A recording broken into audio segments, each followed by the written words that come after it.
On this week's episode of OK Bet, a podcast where I interview some of my friends talking about social and political issues, I am interviewing today my lovely friend Sophie, and we are talking about Brexit.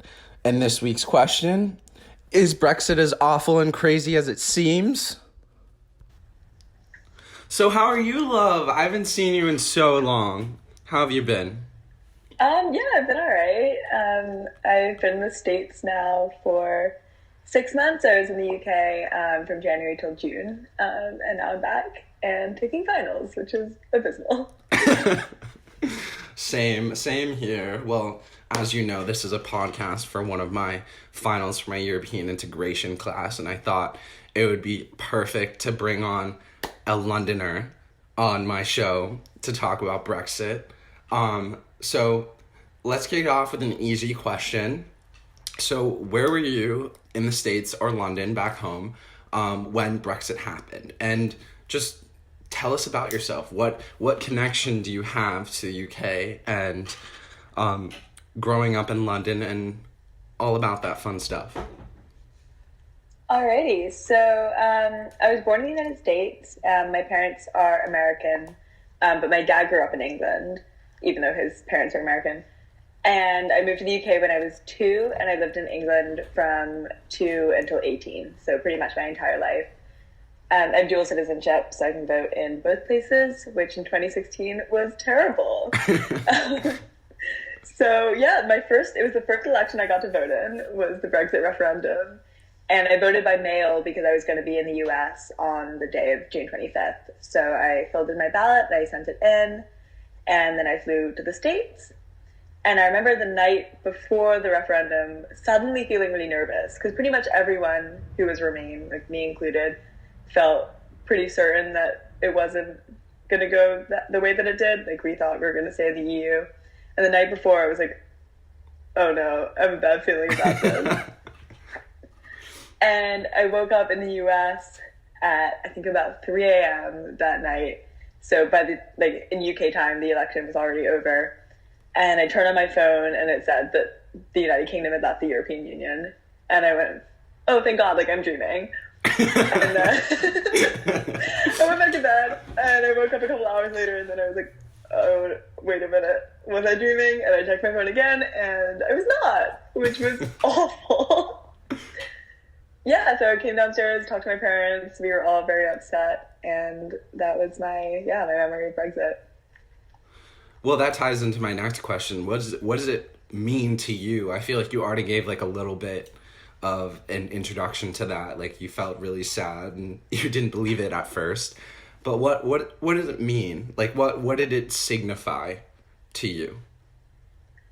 To me, it signified hatred, honestly. As someone who, grew up immensely privileged in the UK, but I'm still, technically the child of immigrants and they moved from the US to the UK, which, isn't that major. But I also grew up in a predominantly Polish neighborhood in London, in West London and Hammersmith. Like pretty much every business there is Polish. And I remember the day after the Brexit referendum, the entire Polish community center, which was right next door to my house, was just covered in graffiti, telling people to go home and that they weren't welcome here. And it was just really horrifying, stuff that I'd never seen in my neighborhood before. That's so awful. Mm-hmm. So what was the temperature of the UK leading up till Brexit? Was it similar to, would you say, the 2016 election and, how polarizing it was? Were there, I feel like with the 2016 election, it was, it felt very similar to me. From what, you're saying, it felt like it was hate against acceptance and tolerance. It was if Trump was to get in, then we were completely writing off minorities in this country. Yeah, it felt pretty similar. I think the one major difference, even though I guess you could draw this parallel between the US and the UK as well, is just the amount of lying and the amount of just sheer idiocy that the Leave campaign was involved in. Just I mean, they were called out on so many lies, like across the board. Like basically every single thing that they said was either a lie or it was something that was true but had like a million asterisks underneath it. That was like, I mean, technically this is true, but like there's so many caveats that it's like not even. And what's it like the like advertising there too? I'm interested to know, because it's like here I feel like what is the line? Like what is the degree that you're like allowed to like spout like lies? Because I remember like we learned about like the Brexit bus with like the NHS and stuff like that, but like here there's like a certain extent I feel like to like where you can say things that are untrue, like Fox News, but like like obviously like you're sifting through like news sources and stuff like that, but I feel like the majority of the time it's not false. Maybe like some Facebook ads, let's say, to equate to like maybe the Brexit bus or something like that. Like where's the line there? Yeah, I guess like the Brexit bus is a perfect example of just something that, you know, I mean, it's a lie. Like they're trying to pretend that it's true, and like very, very technically, the number that they put in the bus is true, but we make all that money back by sending it to the EU and making it come back. So I think that was sort of, you know, the pinnacle of just the Brexit campaign, like, lying to its voters. And then we had very similar like Facebook disinformation, that sort of thing, to the US election. So those sort of just channels of disinformation that weren't technically coming from the campaign, but the campaign like clearly like tacitly condoned, was very, very similar in the UK and the US. And was this on like party lines too? No, that was what's so interesting is that the David Cameron, who was the prime minister, was fully Remain. Like he wanted to stay in the EU, and then he resigned because we didn't. But wasn't that like a whole like weird thing though? Like I feel like I remembered reading it was like he was like, oh, like I will have a referendum, not believing that people would actually want to leave, and it was more of like a political thing as well. Like what was that? Yeah. It was the dumbest political posturing you've ever heard. Basically, he was really terrified of Nigel Farage's party, the UK Independence Party. Ooh, yeah. And I love that guy. Yeah. He's funny. So Cameron was so scared of him because UKIP was picking up a bunch of seats in like formerly conservative strongholds, that to win back the UKIP voters, Cameron was like, okay, don't vote for UKIP in the next election, vote conservative, and I'll still give you exactly what you want, which is a referendum on Europe. So he won back these seats, and then shock horror, the people who were going to vote for UKIP voted against the EU. Like, why are you surprised? So that was pretty much, so the Conservative Party split in two, between Remain and Leave. And the Labour Party at the time was led by Jeremy Corbyn, who, you know, is a socialist slash communist, like pretty openly. But don't be scared of socialism. I always like to say that to my American friends. Don't be scared of socialism. Democratic socialism. We stand democratic socialism.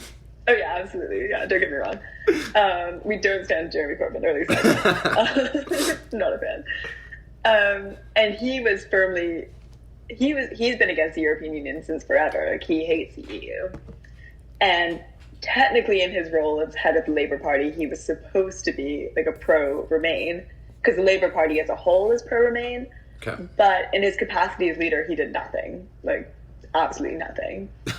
He barely campaigned. He barely talked to anybody. He made it very clear that he didn't care, and that he would prefer to leave.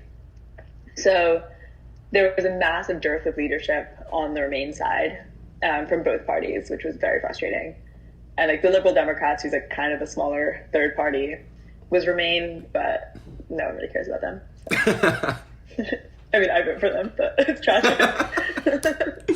Well, so could you give us like a little like civics lesson of how this all works and how like referendums tie into that?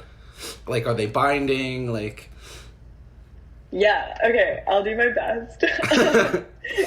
Because the House of Lords makes no sense to anybody. But basically, the gist of it is you vote for your member of parliament. So it's a bit like voting for your congressman. And every district in the United Kingdom has a member of parliament. And then the prime minister is the person who is the leader of the party that wins the most votes. So the prime minister is a member of parliament like anybody else. So let's say I happen to live in Boris Johnson's district. Okay. I vote for him as my MP. He then gets elected by the Conservative Party to be the leader, and then all of a sudden he's the prime minister. Okay.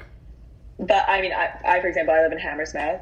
I vote for my local MP, and I just hope that the leader of that party becomes the prime minister. But I don't have any say unless I'm a member of the party, which I'm not a member of any party. And most of that works on like merit and experience, correct? Like usually they pick like or a prime minister based on their years within the party and what they do. Mostly, right. It can depend a lot on like factional politics within the party, but that's like a whole other thing. Yeah, I don't know if we have time for that in 15 minutes, but no, we don't have time to in simplest terms, Idiot's Guide to British Politics. Mm-hmm. Yeah, so that's basically the House of Commons. The House of Lords is going through a lot of reforms right now, which is really cool. But it used to be that basically if your dad was a lord, you were now a lord, which is not the case anymore. Now you get appointed to be in the House of Lords depending on like your services to Great Britain. Oh, okay. And it essentially serves a bit like the Supreme Court. No, it's different. Okay. Because I was like, it's the House of Lords, like, it's birthright, but I'm actually, that's so interesting that I'm surprised to hear it's now more of an appointed thing. And who appoints? Mm-hmm. I think the head of the parties, I knew this, I forgot. Yeah, I think there's only like 6 people left in the House of Lords that have it by birthright, but everyone else has been appointed. Is it just based on like importance that they have it? Like importance basically, of the or lordship? Like, yeah, like if you've been like a really important judge, or if you've been, done something really cool for politics or good for, it's similar to a knighthood, but like more responsibility, basically. Okay. And yeah, you get appointed, I think, by the Prime Minister. Yeah. And it's basically like the Supreme Court in the UK. So if a really controversial bill comes to the House of Commons and the House of Commons passes it, it has to go through the House of Lords. And the House of Lords gets, I think, a year, maybe it's 2 years, I think it's 1 year, to vote on it. And if they vote no, it has to go back to the Commons, and the Commons has to re-vote on it. And basically the Lords, they don't have any binding power. Like, they can vote no on a bill, and it goes back to the Commons, and it gets voted yes again, and that's kind of it. But it's sort of a stance of being like, these like smart, important people think that this is not a good idea, and people who are not beholden to the electorate think that it's not a good idea, so they're not just doing it for votes. So it's like more of like a consulting sort of Yeah, exactly. Body. Okay. And I'm kind of a conservative. I think that the House of Lords is a really good idea, and I really like it. Which, so Parliament implements laws, mm-hmm. and then House of Lords is a consulting body. Basically, yeah. Okay. And then the Queen, like, the Prime Minister has, like, a consultation with the Queen, and the Queen usually stands with the Prime Minister. She always does. I don't think she has any choice anymore. The royal family used to have more of a role in politics, but at this point, they don't. So, like, because, like, just from my watching of The Crown, this is what I know. So every Tuesday, she has a meeting with the Prime Minister, but she always stands with him, historically. Them. Yeah, I think I don't know obviously what happens in these meetings, but if Commons passes the law, like, the Queen has to sign it. Like, she doesn't have a choice. Okay, and was it like in, like, say, Wales, Northern Ireland, Scotland, why do you think it wasn't the case that in their, like, small towns and villages it wasn't so much, or was it so much, like, leave? So with Scotland, I think, like, obviously the Scottish referendum plays a really big role in this, where Scotland's, like, really scared of being, like, a tiny little bit on the top of an isolated island. And one of the, like, big reasons for staying in the UK for Scotland was like, oh, well, we're part of Europe. and that gives us a lot more benefits than like being our own little country with like nothing. Yeah. And then all of a sudden, so they were like, well, if we voted to stay in the UK, we're obviously going to vote to stay in Europe. And then the UK left, and they're like, oh, crap.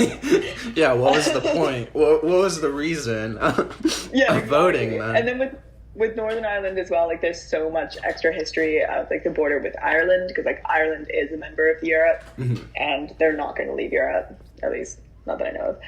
And Northern Ireland was like, well, it'll be devastating if we're not even like part of the same European community as the Republic of Ireland.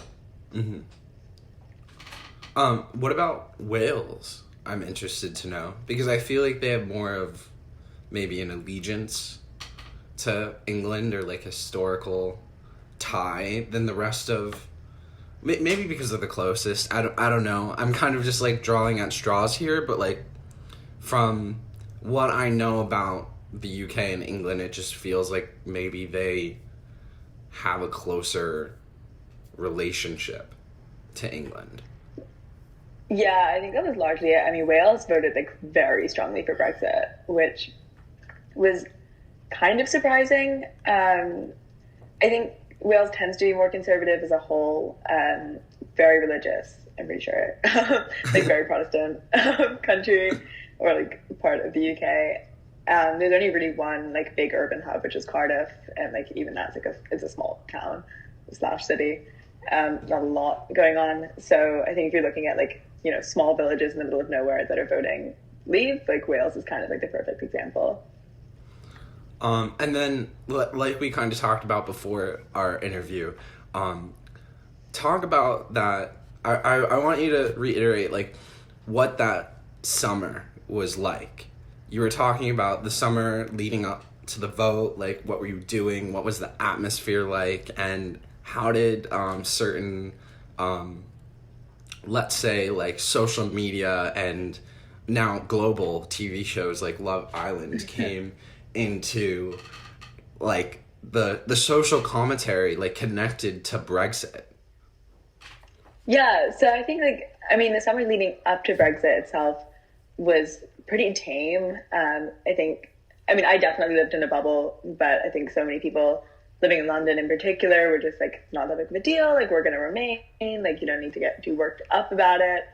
Then, you know, we left, and the next 2 summers were just bizarre. Like 2017, I can't speak too much because I wasn't, 2017 I can't really speak too much because I wasn't really in the UK, but 2018 was truly one of the weirdest summers of my life.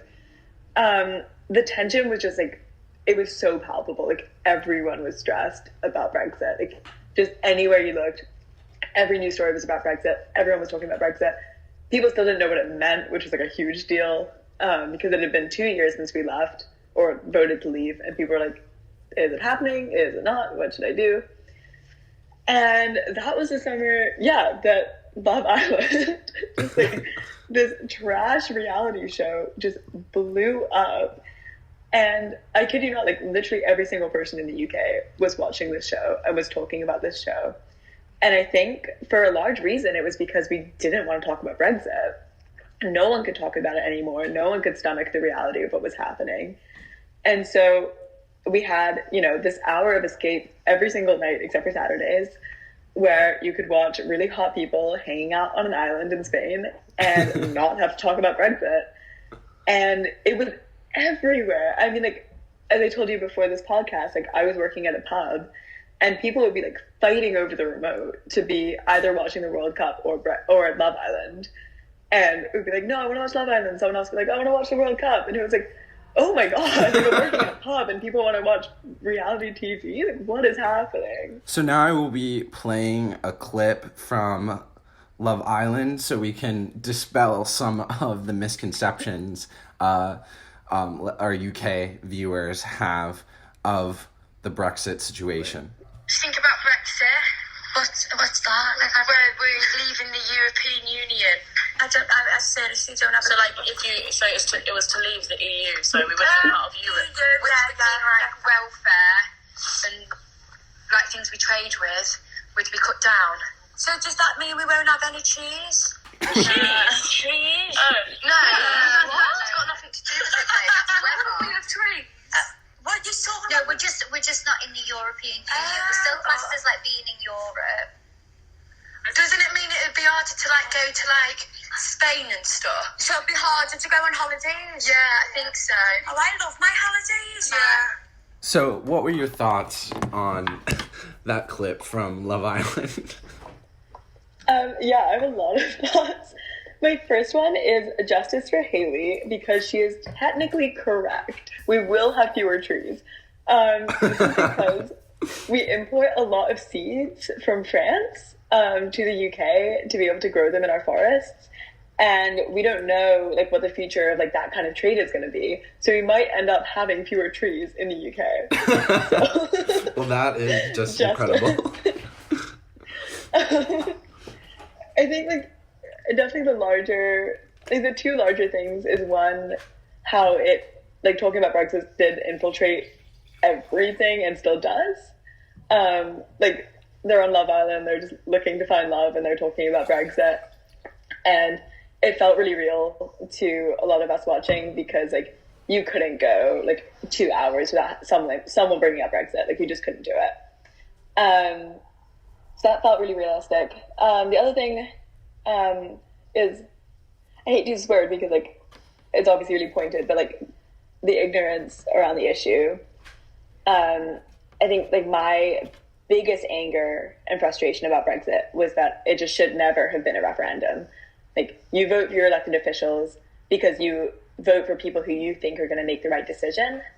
You don't vote for your elected officials to then ask people who don't know the first thing about the European Union to vote on whether to leave it or not. Like that is not what democracy is for. And so wait, I'm so sorry, but so was that referendum binding? Did they have to decide to leave after the majority of the vote? Technically, no. I think okay. So we don't really do the last referendum that we had in the UK. I'm pretty sure was the first Brexit referendum or EU referendum, which was like whether we would join the EU or not under Margaret Thatcher. But I'm pretty sure it was not legally binding. I think it was just the politics around the referendum was so divisive and was so extreme that once the vote happened, people were like, "Okay, it happened. It's over. I don't want to talk about it." Okay. So it could have gone through Parliament. It could have been voted out of Parliament, but it wasn't. And also Parliament was controlled by a Conservative majority, so they were going to vote for it no matter what. Because I was just wondering if the ignorance did it have a direct effect, I think is what I'm asking. Yeah, absolutely. And I think that was one of the arguments that was made for Parliament voting out the referendum. I think a lot of people who Remain were like, clearly people didn't know what they were voting on. People were lied to. People were, not voting on an issue that they have like a lot of knowledge on. And so they were like, Parliament as a body needs to like rewrite this referendum. But other people said, that's undemocratic. We had a referendum, we had a vote, and that's the end of it. I think it's telling that one of the first Google searches, like the highest Google search the day after Brexit was, what is the EU? Great. Which is That's awesome. Slightly unnerving. Yeah, exactly. Stuff like that. And like, I'm torn because like, I do believe in democracy. I do believe that people spoke and they voted to leave. But also like, if you don't know what you're voting for, if you're voting for a campaign that lied to you, like, does that even count? Like, I don't know. And I feel like that's very similar to what is happening in the States as well. Like, I feel like specifically within the 2016 election, that's what happened a lot, or we have a lot of, like, actually, this could be a good question. Like, is there single issue voters? Is that as big of an issue there as it is here? Like, for instance, a lot of Republicans here they'll die on the hill of abortion, and they'll die on the hill of like anything that they perceive will go against their religion.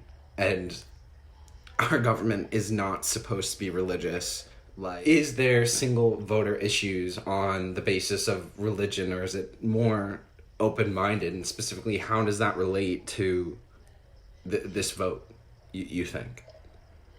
I think that there's far fewer single issue votes in the UK. We don't have the same like social issues. Like, I mean, abortion is the big one.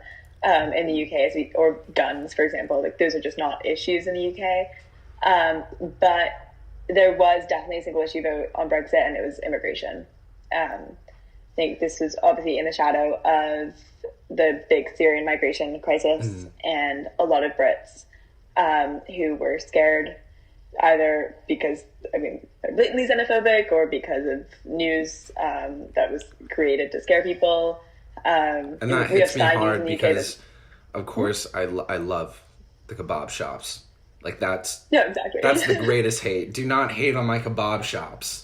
Please. I know, right? This is like the same thing. Like, right? People who live in areas that don't have immigrants are scared of immigrants. And I'm like, it's because you don't have a kebab shop on every corner. And it's a causation. But yeah, so I think that was, immigration. There were other issues and other reasons why people voted for Brexit. I don't think it was the only one. And I don't think it's fair to say that it was the only one. But in terms of people voting on Sunday. And specifically, I feel like all my listeners want to know about the royal family, because of course that's what Americans care about the most. What was there an official or maybe unofficial reaction by the royal family in general? And I did a little bit of research on this, and this is an excerpt from an article I read. Theoretically, yes, but in reality, it would never happen that the Queen would go against a Brexit vote. But all bills, including Article 50, need royal assent. And in other words, the Queen has to formally agree to make a bill into an act. Yeah, I don't think that she's going to do anything. I don't think that she really can. We've already had something close to a constitutional crisis last summer when Boris was caught in like a pretty major lie about Brexit, and I don't think the Queen is gonna. She's not gonna not sign it. That said, I like to think, and this is entirely my own brain, my own posturing, so don't take this as political science. I like to think that it's pretty distressing for the royal family, just because they did fight in the Second World War, pretty hard to keep Europe independent and, prevent Germany from taking over all of Europe.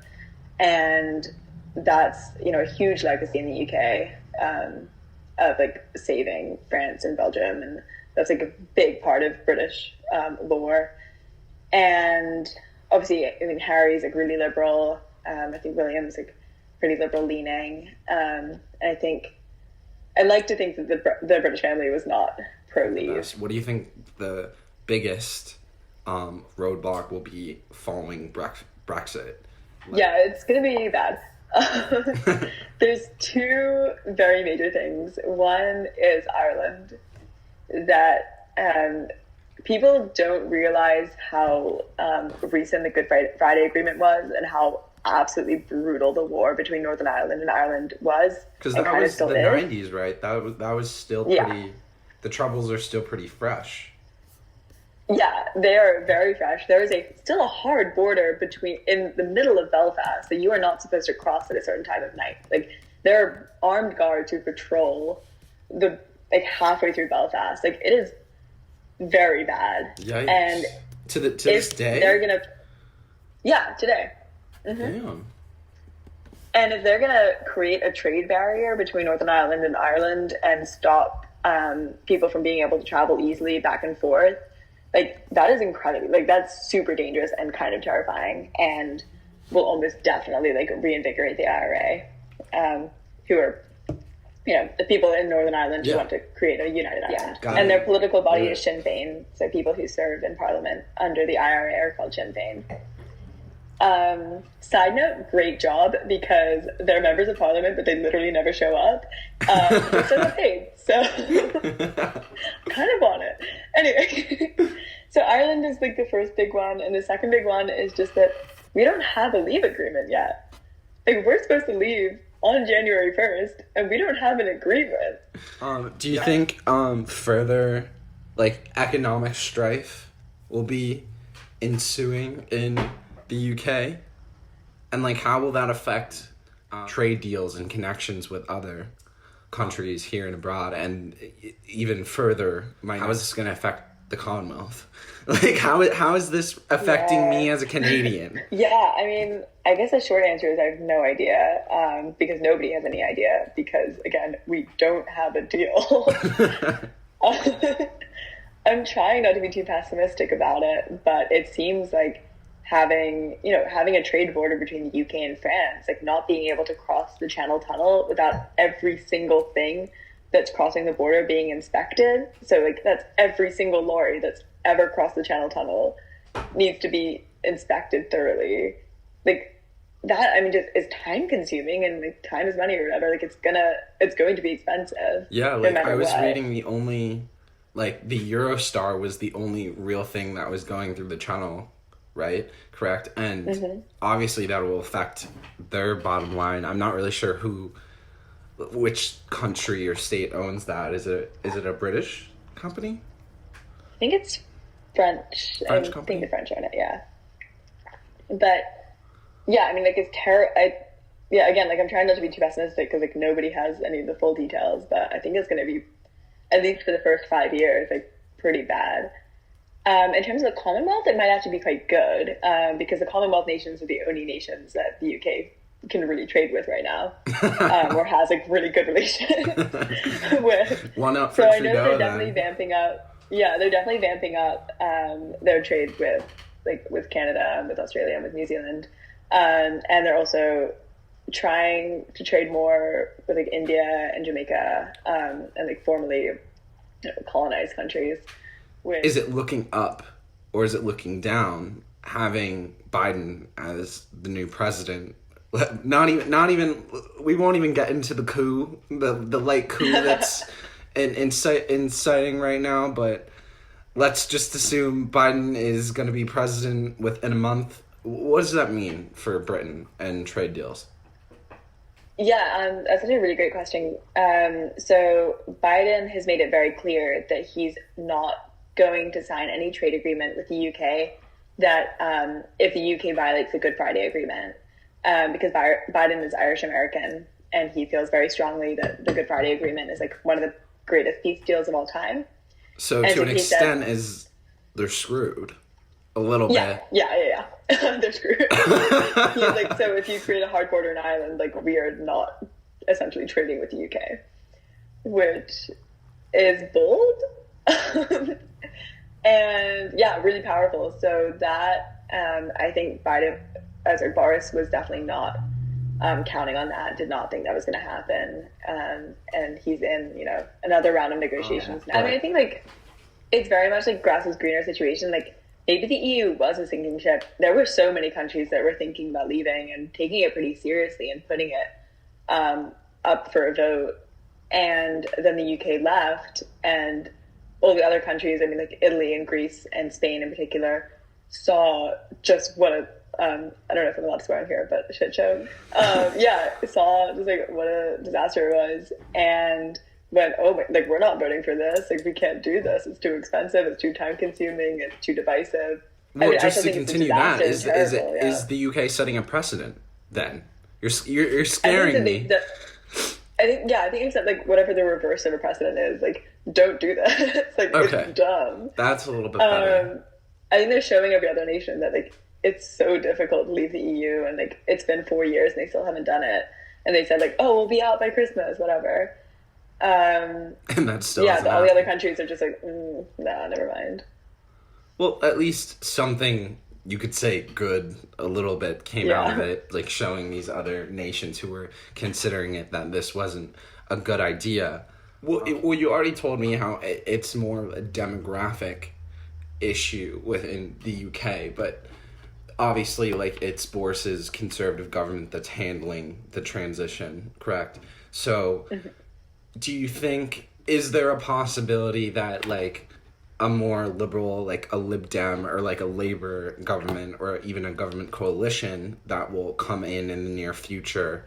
Because it seems to me Boris hasn't really handled the coronavirus situation very well in the UK, and does that mean we might see in the next, or when is the next voting to reshuffle the government? Do you think like a more liberal government will come in and that will mean change for how Brexit is being handled, maybe a lighter Brexit versus the hard Brexit that's being pushed? Yeah, so a couple of things. One, we ostensibly have elections every 5 years, but the prime minister can call an election whenever he wants or she wants. So the next one would be basically 5 years from now, because the last one was last fall, so the fall of 2019. Yikes. Where Boris won, like the Conservatives won by one of the largest margins in British history. Yeah, basically one of the reasons why they won so much was just like the Labour government who was running in 2019 said that they wanted to renegotiate Brexit. And honestly, everyone is just so tired of it that they just went, you know what, we're going to vote for the more right-wing people just because like they said that they're going to get Brexit done and it's going to be over with and we don't have to hear about it again. And yeah, I mean, so like, and I sympathize with that, honestly. Like, it's gone on for so long. That sound, I feel like that sounds a little, not Trumpy, not full Trumpy to me, but like, I feel like that was sort of the same thing as Trump saying he's having a different vision for the United States and he's going to make it better again. He's giving a new option to Americans because he's business. He's not establishment. And I feel like that's sort of like I'm hearing similar things. Like I'm not condemning you as the same thing as being a Trumper, but like it sounds like, oh, like the American was tired of just establishment people being in office and doing the same things, regardless of if it's Democrat or Republican. People were just tired of the same way the country was being run. Sort of, I think it's a little different than that, just because like it would be one thing if the election was on Brexit entirely, if Boris was like, I'm running so that we can leave the EU, and Labour was like, I'm running so we're not. Mm-hmm. It was more just like the UK had already voted to leave the EU 3 years before. Like, we were leaving, it was done. And then Labour ran being like, actually, it might not be over. Like, maybe we'll have another shot at like not leaving. And people were just like, I'm so sick of it. Like, didn't we vote to leave? Like, can't we just do it? Like, can't we be done? And it was sort of that sentiment of people just being like, I thought we left already. Like, I don't care. This is like the whole thing that I see on TikTok about, oh, why don't we just print more money? Like, just inflation will come, but why don't we just deflate the economy? It just sounds stupid to me. Like, it just sounds like you don't know enough why we can't just leave the EU tomorrow. Like, it's an entanglement. But it's also like a leadership thing of like Boris was, proposing all these wild ideas. I mean, like, I can do it. I'm smart. And like, he has a posh accent and an Oxford degree. So people are just like, oh yeah, like he knows what he's talking about. Like, he occasionally speaks in Latin. Like, all right, like he must be smart.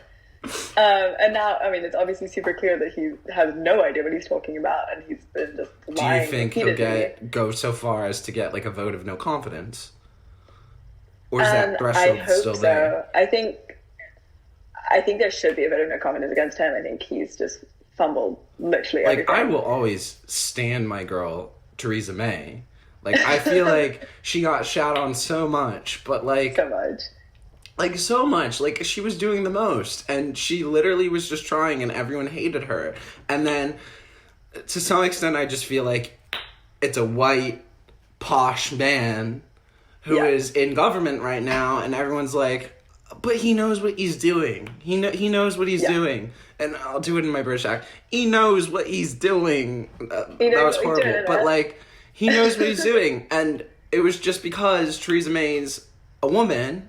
And they're like, she obviously doesn't know what she's doing to be taking this long. Like, it's frustrating to me watching it from the outside, too. May didn't even run the Leave campaign. She had nothing to do with Brexit. Boris ran the Leave campaign, and then when they won, he was like, oh shit, I don't know what I'm doing. Threw Theresa May under the bus by being like, oh, she should run the country. That's so she ridiculous. did, and she tried. And, like, I mean, I'm not a huge fan of her. I think that she did a bad job, but also, like, there's no precedent. How could she have done a good job? Exactly. And then Boris was like, well, I can do better, and then ran against her. And like, you know, he's had 2 years in office and he hasn't done anything either. So yeah, right. like it just makes no sense. Like, obviously, I'm reading about May in hindsight, and I'm not experiencing it like you had. But like, to me, it just feels like she tried, and like you said, like she didn't have. There was no rule book on how to take care of Brexit. There was nothing. There was no precedent, and she was just trying her best. And like, to me, it's like, how are you gonna renegotiate the trade border with Ireland? How are you gonna negotiate a border that was a full out war? Like, how are you gonna renegotiate that? You were fine with being in the EU. Like, you had a fine thing going. And then now you're gonna have to renegotiate that. Like, your economy is completely fucked because of, like, you had ties with the EU, and all of your trade, the majority of your trade was going through that border and the channel and all of that stuff. Like, I have so much reverence for Theresa May in just given nothing and trying to make deal after deal for that.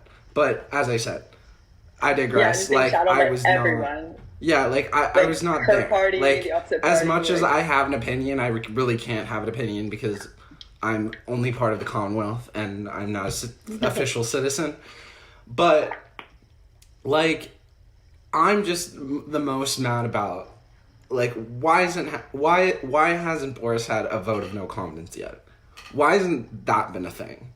Like, it's like, now you have not only Brexit on your record, but you have COVID on your record. I think this is giving the party a lot of benefit of the doubt.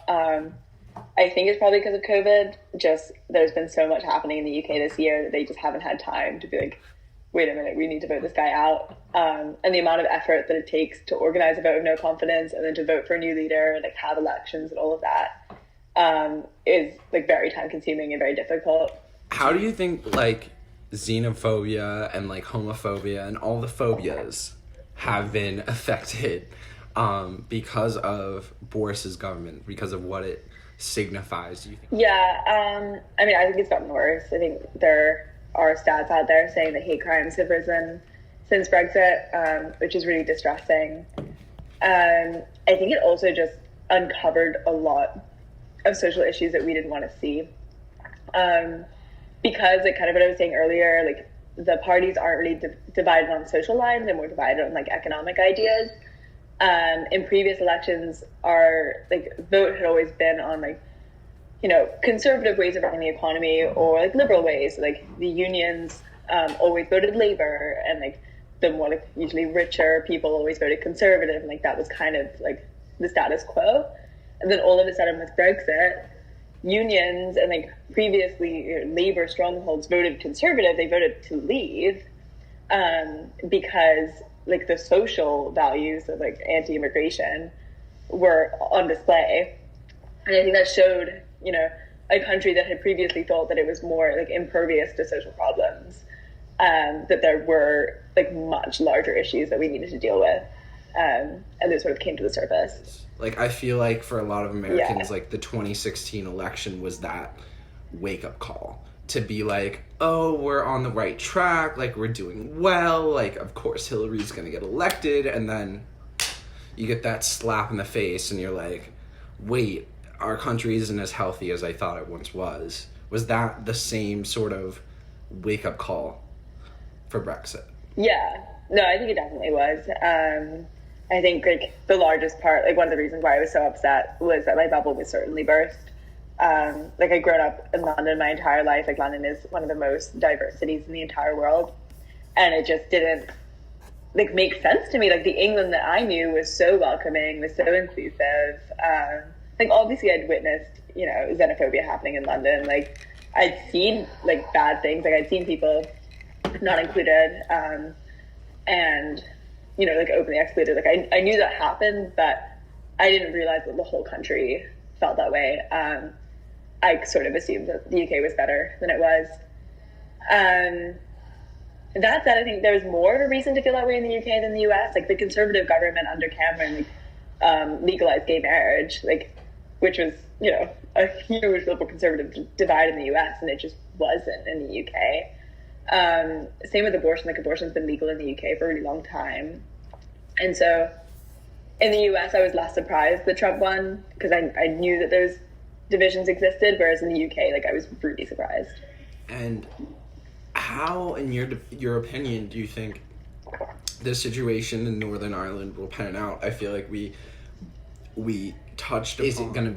Is the problem going to be diffused by the UK and the pressures from countries like the United States, or like is it going to be resolved through Ireland itself? Like, do you think with that clause in the Good Friday Agreement, do you think like Ireland will reunite again and just be like, I'm done with the UK as a whole?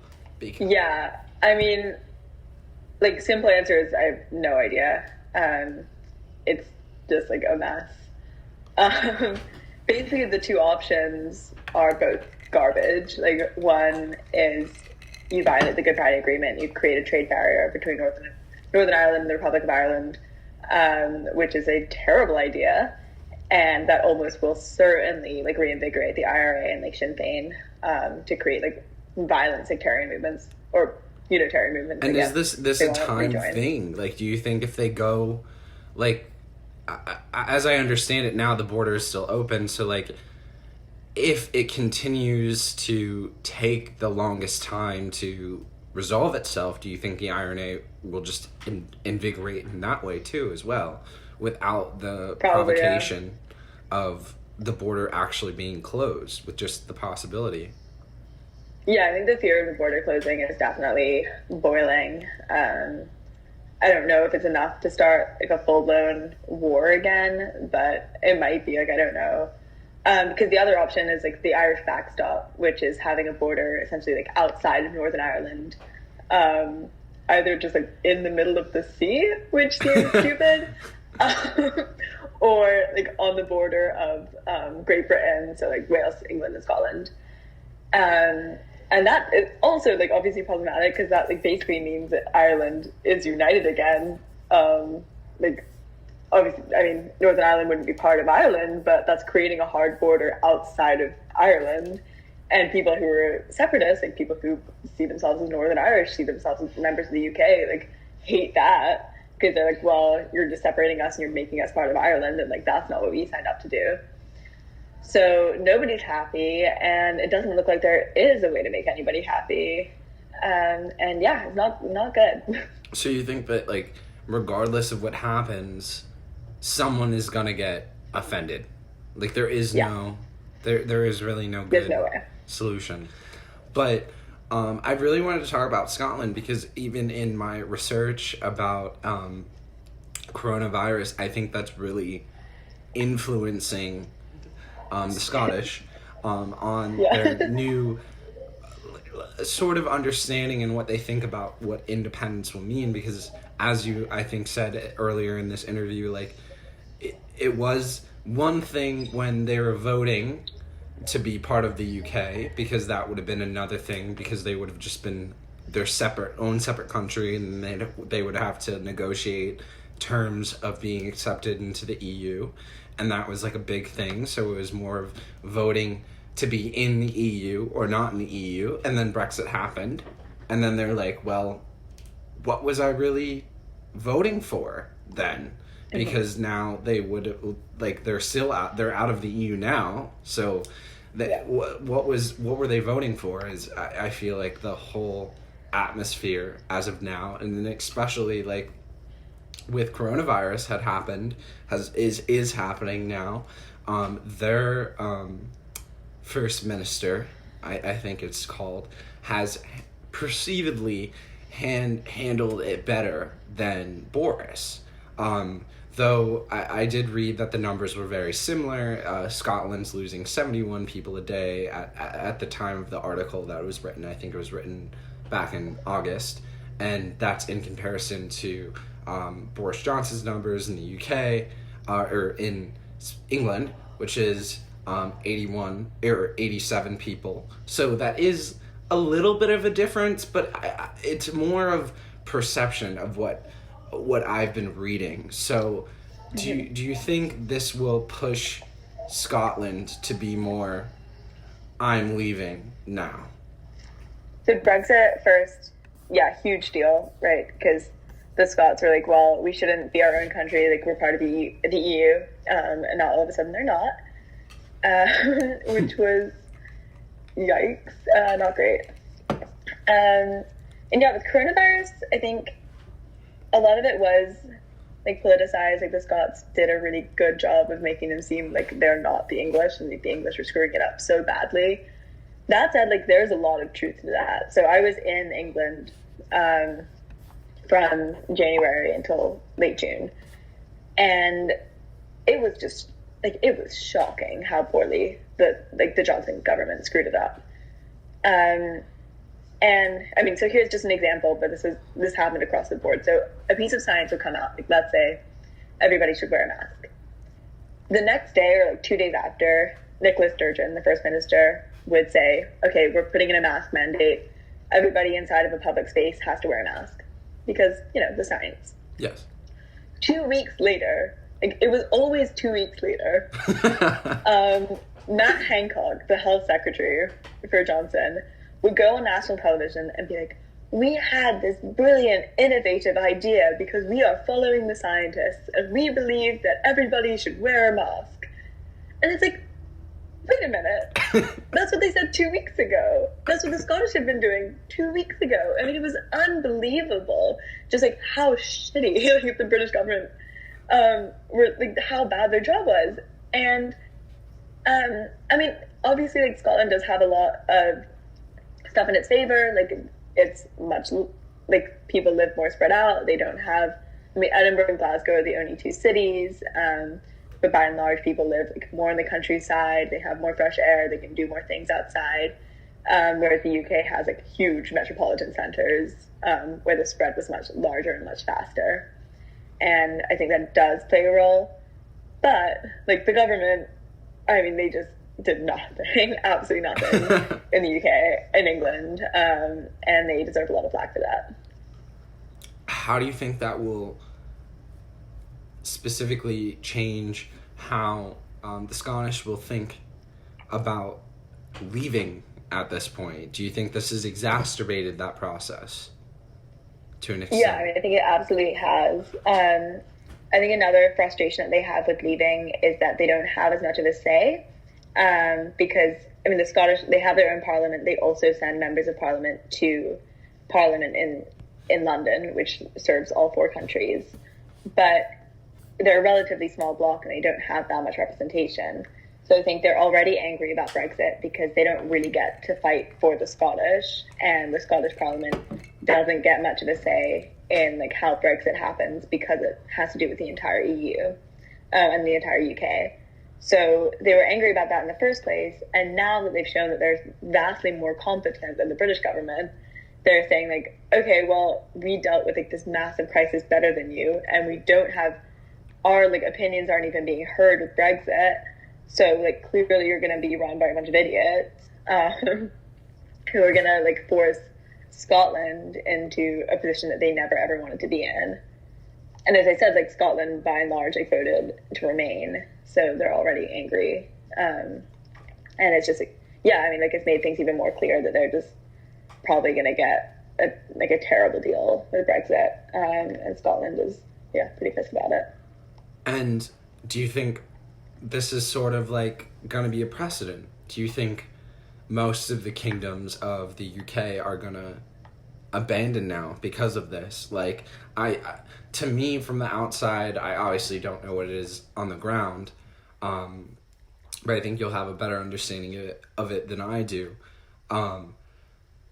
Scotland and Northern Ireland, I feel like have really been screwed in this whole deal. Like, Brexit, of course, but on top of that, COVID response, and feeling like, okay, our nation as a whole took us out of this very good agreement that we had with the rest of Europe, and that was beneficial for us specifically. And then on top of that, it's like we were kind of left out in the cold when COVID hit, and we were just left to our own devices, and we did it better. We handled it better than what's supposed to be the head of the nation that we're living in. And it's like, why are we even dealing with this? Why are we even here? Like, the only benefit we had in the first place was being in the EU, and that's not even a thing anymore. So why would we stay? So do you think in the coming, let's say, decade, or in the coming years, is it just going to be England and Wales as the United Kingdom? I mean, yeah, it might be. So I think what I've heard opposing opinions. The ones that I've heard against Scotland leaving are just like, you know, the Scottish voted to remain in the UK. The UK voted to leave the EU. Like, that's what it is. Like, they had a referendum and the UK had a referendum.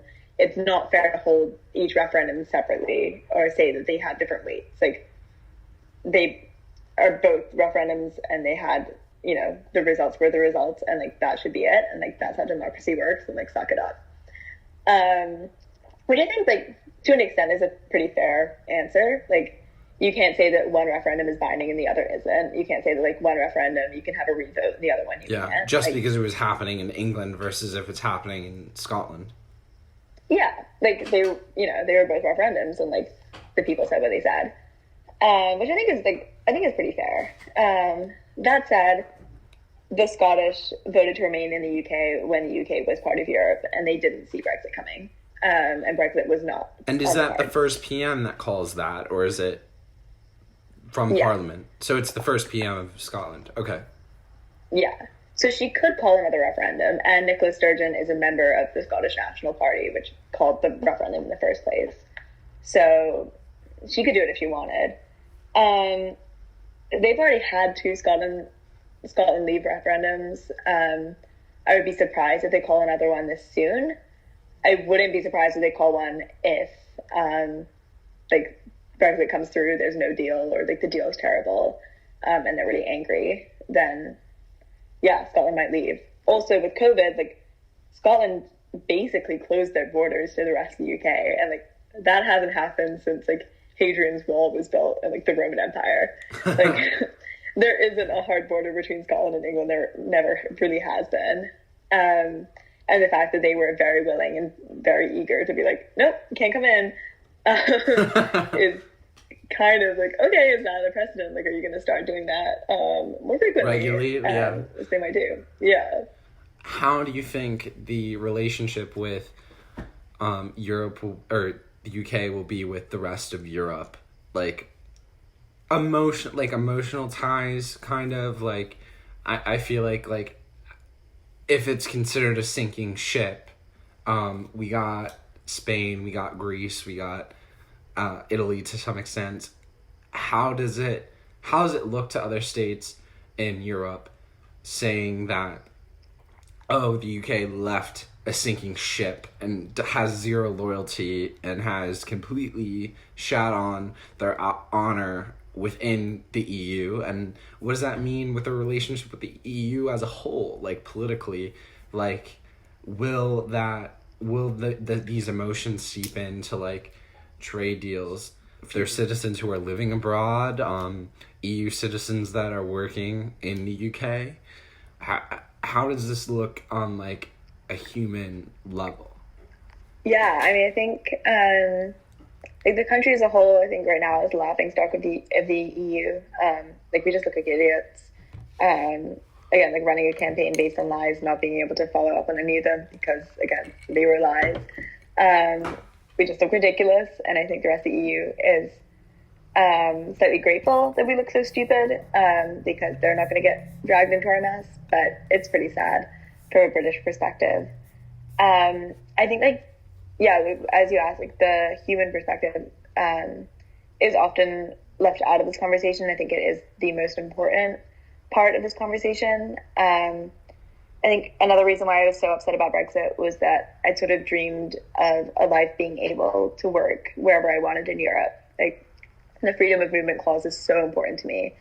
And I've so many friends and co-workers in the UK who are from European countries, people that I've worked with, and I think are just amazing. And their status is in limbo right now. As I mentioned off the podcast, like, I'm looking at this like climate change organization in Amsterdam that I would love to work for. I think it's amazing, but I don't know if I can even get a work visa to work in the Netherlands anymore. And like, that never used to be a question. Like, that was just, oh, of course I could work in the Netherlands. Like, I'm a British citizen, and all of a sudden, like, I don't know even what that means, and no one knows what it means. So that is very distressing to me.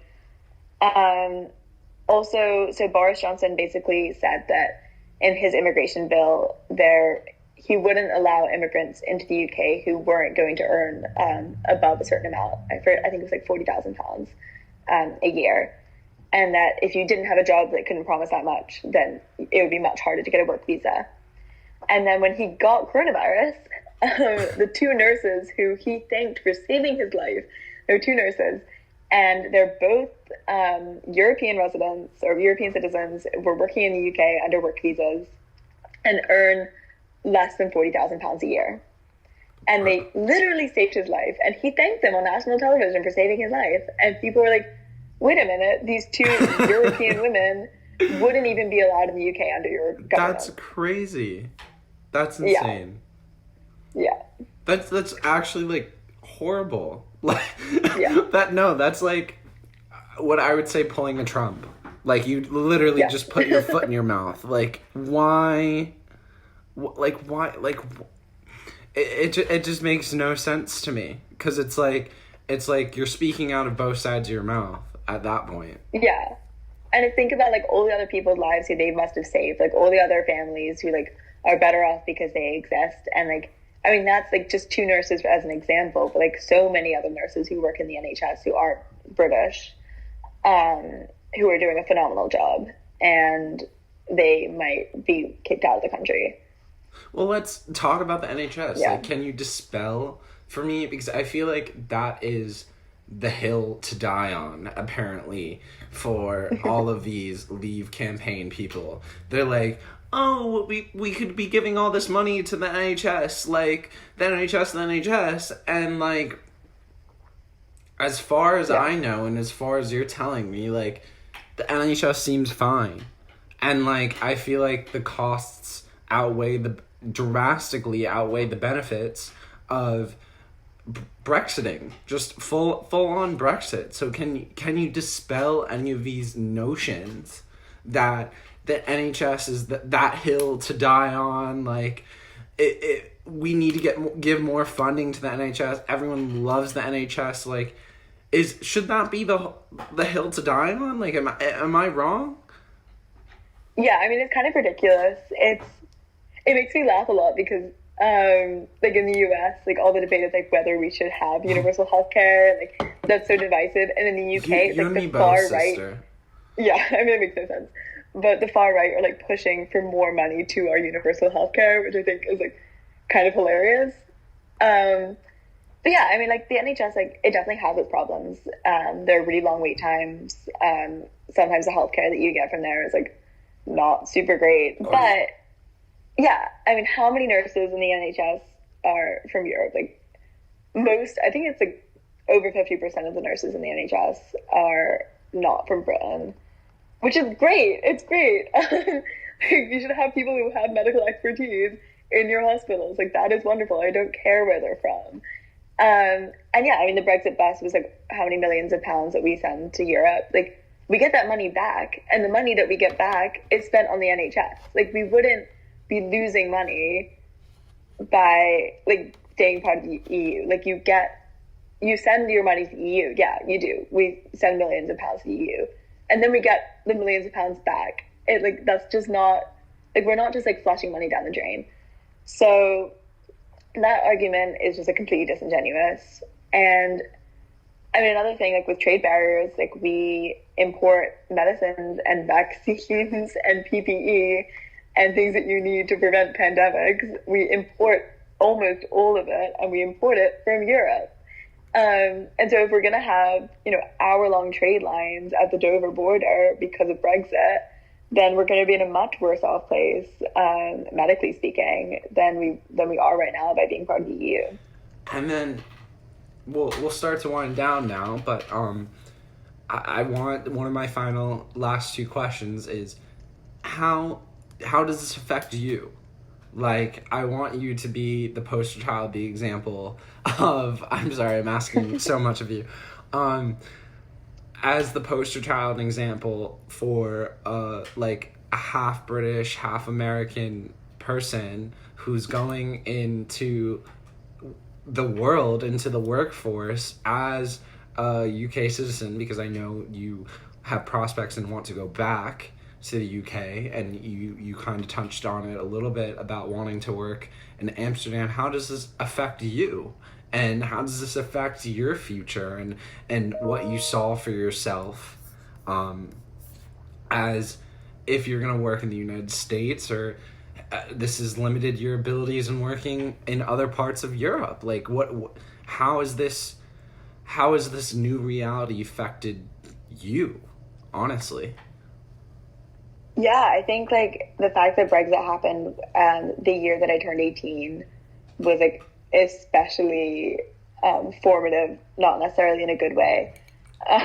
Just, like, I'd grown up my whole life thinking that I was so fortunate because I had a gazillion, like, opportunities being, like, American and British. Like, I could work through all of Europe, and I could work, you know, across the United States, and that was awesome. And then Brexit happened, and I went, oh, okay. And then Trump happened, and I went, holy shit. And it just felt like my entire world, like this, bubble that I built up for myself of the world being, you know, accepting and large and full of possibilities, like, just didn't seem very real. And I think as someone who, you know, I'm looking for jobs, and I'm looking to work in, like, progressive sectors, and, like, that was definitely really jarring for me, and still is, for sure. Okay, last exhausting question. I'm so sorry. This has turned to an hour-long interview, over an hour. But let's. Have you ever been to yoga? Yeah. Love yoga. And then in yoga, they always have, like, this shavasana moment, and you can do whatever stretch that you would like to do. So this is going to be our shavasana, okay? So basically, I want you to tell me, what is your overall views on this situation with Brexit, and now in the end of 2020 and almost 2021? I really try not to be a super pessimistic, like, despairing person, because that's exhausting and it doesn't get you anywhere. But I think with Brexit, like, that's kind of how I feel, if I'm being honest. Just because it's been 4 years, it's almost been 5 years, and we have no answers. We have no deal. The British public don't know anything about what Britain's going to look like after we leave. And just having that level of uncertainty about something, uncertainty, it's hard to say, about something that is so massive and will affect, like, everybody's future is, you know, it makes me quite distressed and, like, upset. I guess my, like, shining light to that, like, hope for that is that at least, like, cities like London, like, I want to be back in London for my foreseeable future. And the mayor, Sadiq Khan, has made it very clear that London is still very open to immigrants and will always be an open society and will always be, you know, like, liberal, a beacon of liberalism, a beacon of freedom. And whatever happens with Brexit, London is not going to change. I don't know how much power he actually has over that, but I like to think that, you know, individual cities will do their best to still be welcoming places and to be, you know, the Britain that I grew up in, the Britain that I think should and can be possible. Yeah, I would also just like to very quickly say that if it weren't for European freedom of movement, Dylan and I would not be friends. Because I was in England and Dylan was in France, and we met in Germany for our friend who was also in France's birthday. And then he flew from Italy to England. And it's just like, that's you know, it's such a tiny, like, dumb anecdotal thing, but like that's why like being able to travel across Europe is so important to me. Like so many of my memories are just like just bopping around different countries because you can. And yeah, like that should be available to everybody who lives there, and it's upsetting that it might not be for me.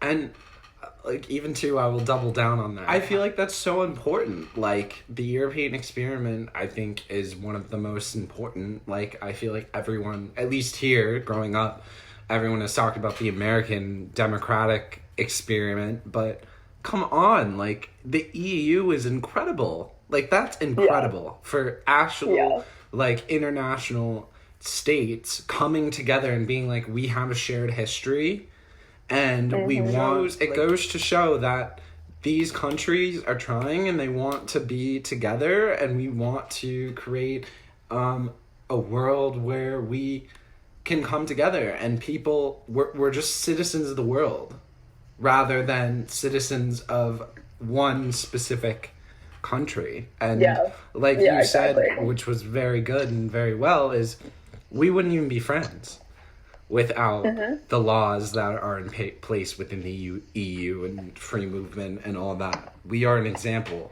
of that in our friendship. Yeah.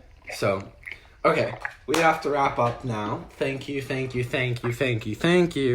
for coming on the show today. It has been an absolute wonder having you here, and your brilliance and your knowledge of Brexit and the EU and the UK and the COVID response.